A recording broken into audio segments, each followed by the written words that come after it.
Hello, I'm Barry Corbin, and I want to tell you a little story.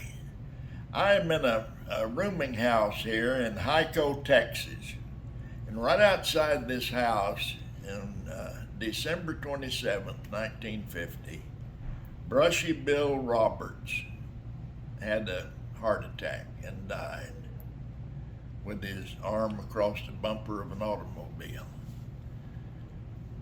You probably don't know who Brushy Bill Roberts is, but he went by several names. He went by O.R. Roberts.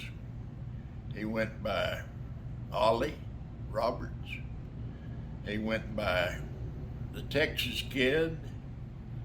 He was called the Hugo Kid, among many other names. But the most famous one is Billy the Kid. During the Lincoln County War in New Mexico. He disappeared from history, people say, by being killed by Sheriff Pat Garrett. Well, that may or may not be true. Until I read this book, a book called The Autobiography of Billy the Kid by Daniel Edwards, I thought that Pat Garrett killed Billy the Kid. I'd seen the movies, I'd seen all the, Johnny Mac Brown, Robert Taylor, all these people playing Billy the Kid. And it always ended the same way. Paul Newman played him, and the left-handed gun. They all ended the same way. He was gunned down by Pat Garrett. Well, if you read this book, I believe you, like me, will be almost convinced. We can't be completely convinced because all the principals are dead now, but almost convinced that Brushy Bill was, in fact, Billy the Kid. And I've got Dan Edwards here with me, and he's gonna ask me some questions about it, and I'm gonna try to answer them.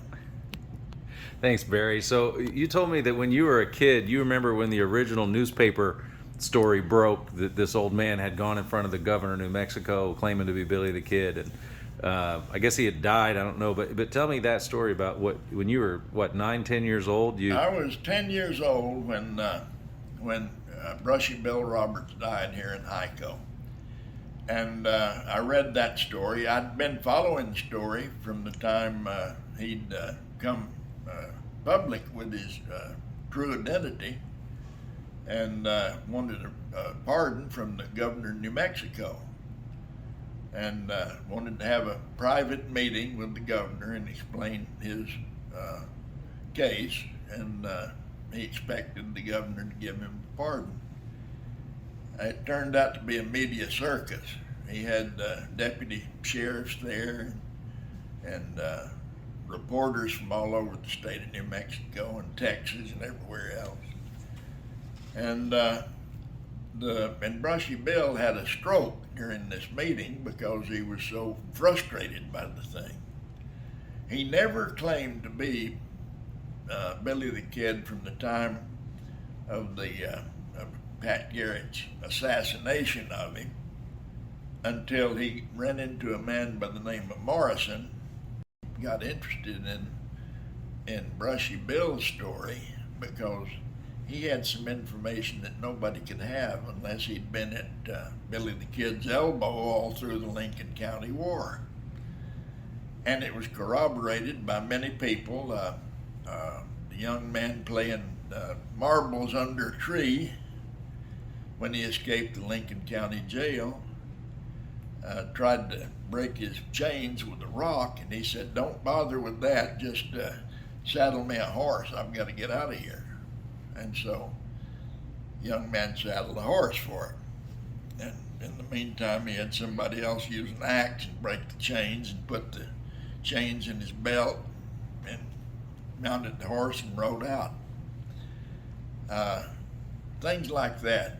And the killing of Bell, who he didn't want to kill. He liked Bell, and the deputy sheriff who was guarding him, he said, "Don't run, Bell, and I won't hurt you." and Bell ran, and he fired a warning shot, I think, and it ricocheted off the wall there in the jail as he was running down the stairs and killed him. I think obviously he wanted to kill Ollinger because Ollinger wanted to kill him. So anyway, all these stories, he has a logical explanation for all of them. And nobody else has a logical explanation for them. So you read this book and you listen to my recording of it. I recorded the whole book with the exception of the appendices, and you read those too because they're interesting too. There's letters from between Billy and Lew Wallace, who was the author of Ben-Hur. He was a Union general, and he a man of honesty, but he dropped the ball as far as Billy was concerned. So read the book and listen to the story and make up your own mind. I think you'll be about 80% or 90% convinced that Brushy Bill Roberts was indeed the real Billy the Kid. Thank you. A true song of Billy the Kid. I'll sing of some desperate deeds that he did way out in New Mexico long, long ago, when a man's only chance was his own 44.